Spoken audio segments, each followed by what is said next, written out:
Hey guys, what's going on today? Today we're doing a small video, just a super short one hopefully.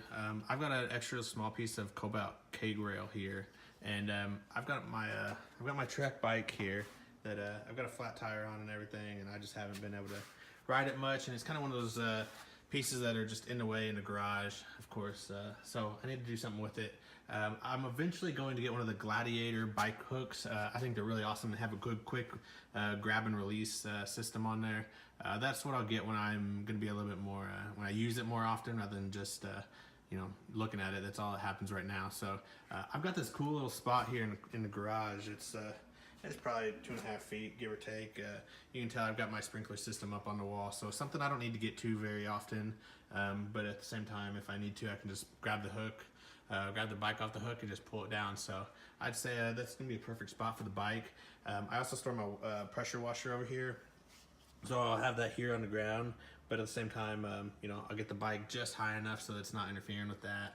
And then, you know, if I still needed to reach up on the sprinkler, I still would be able to do so. So like I said, this is only probably, we're a little south of 12 inches a foot probably left on this Cobalt. And of course, I'm going to use my trusty stud finder. If you guys don't know how to use one of those, I got one of those queued up in the video so you guys could see how to actually use a stud finder.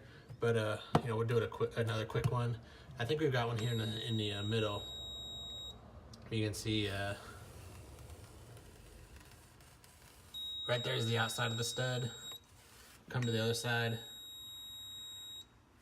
And as long as we can get one in the middle, which looks like, so there's the other outside of the stud. So we'll come here and of course mark it in the middle. Like I said, I don't need it. That's about all it takes really anyway. But yeah, I'll probably get it somewhere up in this area. That way I can actually, you know, it won't be too hard to actually throw the bike up there. You know, once you're dealing with the handlebars, they get all little cattywampus and all that kind of stuff. So yeah, that's what I'm gonna do, and I'm gonna go ahead and put the camera down, and I'll show you guys the end result here, and hopefully it looks good. See you guys. All right, guys, we had to make a slight altercation. I was not able to get the bike hook up there just because of where the stud was located. I just wouldn't have been able to. I would have been hitting the arc of the garage door right here. So I went ahead and improvised.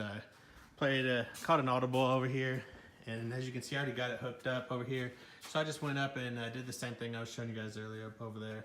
I was able to you know, get a stud right here in the middle, obviously, and with that I was able to get two Cobalt screws in through the Cobalt rail system, and they actually I already had the bike hook right here, and yeah, I was able to get that to work. So you can see I got it high enough, just good enough that I could pull it down if I needed. It's kind of over there with the lawnmower and all the other stuff, so I think it looks good there. Not originally where I wanted it, but it'll work. I just wanted to show you guys that. The one thing that I will say that in the Cobalt rail system, make sure you shoot a pilot hole with the screwdriver, or I'm sorry, with the drill bit before you hit it with the electric drill. Just because if you don't, you just aren't able to get those screws actually flush into those the rail systems. So that's my biggest recommendation, is shoot a pilot hole through it, and then of course if you don't know what a pilot hole is, it's just you take a drill bit, you shoot it through the get it, you know, basically get the hole already into the wood. That way when the screw follows up with it, the screws, you're not just jamming the whole screw in there, you're just letting it hit in that hole. So I always go a little bit less than what the diameter of the screw is. So that's what that pilot hole is. Do that so that you can actually get those flush, because you're gonna have a problem eventually, kind of like I did over here. Where, you know, if you wanted one, let's see if I can get you in the right spot. This one up here, if you can see how it's sticking out.